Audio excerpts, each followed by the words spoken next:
दिल्ली से सटे ग्रेटर नोएडा का बिसरख पुलिस स्टेशन। इस थाने में वैसे तो पुलिस के सामने हर रोज नए नए क्रिमिनल केस आते हैं, लेकिन कुछ दिन पहले यहां एक शख्स ऐसी शिकायत लेकर पहुंचा जिसके बारे में जानकर पुलिस वाले भी दंग रह गए। थाने पहुंचे शख्स ने पुलिस को अपने भाई की मिसिंग मिस्ट्री के बारे में बताया था। उस शख्स का कहना था कि उसका भाई सतीश पाल हर रोज फोन पर उससे बातें करता था, लेकिन पिछले कई दिनों से ना तो उसका फोन आया और ना ही उसके बारे में कोई खोज खबर मिल पा रही है। तुम्हारे भाई को गायब हुए 1 हफ्ता हो गया, तुम्हें कुछ कहना है इस बारे में? अब मैं क्या कहूँ साहब, मैं और मेरा पूरा परिवार बेहद परेशानी में है। हमें तो कुछ समझ ही नहीं आ रहा कि भाई साहब अचानक कहाँ चले गए।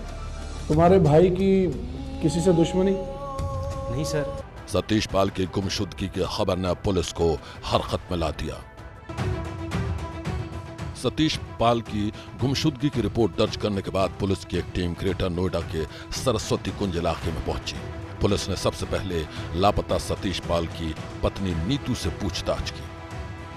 पुलिस वालों के साथ बातचीत में नीतू बेहद सहज थी। उसने पुलिस को बताया कि उसका पति कई दिन पहले घर से कहीं चला गया था, तब से वो लौट कर नहीं आया था। नीतू का कहना था कि उसका पति सतीश इससे पहले भी अक्सर घर से बाहर रहता था और वो कई कई दिनों में लौट कर आता था। नीतू की बातों से पुलिस को पहली नजर में कोई शक नहीं हुआ। पुलिस को अंदाजा ही नहीं था कि नीतू के दिल में गहरा राज दफन था। वो राज था उसके पति सतीश पाल की गुमशुदगी का, वो राज था सतीश पाल के भयानक मर्डर का, और वो राज था एक गटर में दफन सतीश पाल की लाश का।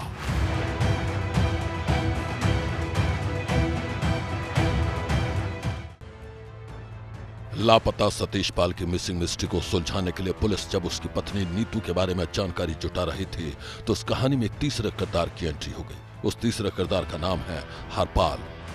पुलिस को पता चला है कि पेशे से राजमिस्त्री हरपाल ने करीब 2 साल पहले सतीश पाल का मकान बनाया था। उसी दौरान हरपाल और नीतू एक दूसरे के बेहद करीब आ गए थे। जांच के दौरान नीतू और हरपाल के रिश्तों का एक एक राज बेपर्दा हो गया।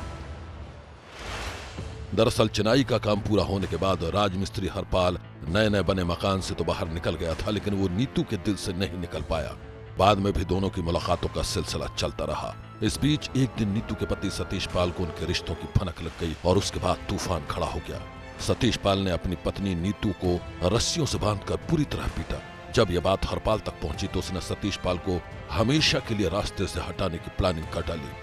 उस खूनी प्लानिंग में नीतू भी उसके साथ शामिल थी। वो न सिर्फ शामिल थी बल्कि मर्डर की साजिश में शामिल एक तीसरे शख्स को उसने सुपारी के तौर पर अपने तमाम गहने और करीब 20,000 रुपए भी दिए थे। जो मृतक था वो इन लोगों के प्रेम संबंध में आड़े आ रहा था। इस आड़े आने के नाते इन लोगों ने योजना बना करके उसकी हत्या कर। महिला अभियुक्ता है, उसकी तरफ से 20,000 रुपए और कुछ ज्वेलरी उसको दी गई थी इस काम को करने के लिए।